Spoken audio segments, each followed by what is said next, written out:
и последния гларус далече от Литва. Изчезва със отлива тази Венера, скрита в последната лятна молитва.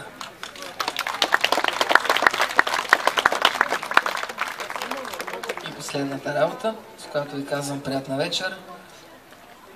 Сън в лятна нощ. Изплуват съзвездия в небесни квадранти, а грачето отдолу самотно блещука. Милиони вълшебни цветя, амаранти, сред пристана тъмен, потънал в скука. В тишината изплува пениста вълна, от синьо-зелената линия кротка, докоснала струната чиста в нощта, уморена в страни акустирала лодка. Изящни нюанси оформят картина от къс тишина. Само вятър бучи. Написан роман с печатна машина, със спомен прекрасен, който малко горчи.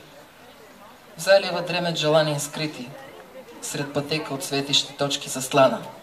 Пясъчен прах, рапани и миди, скута полегнали наче ръкмана.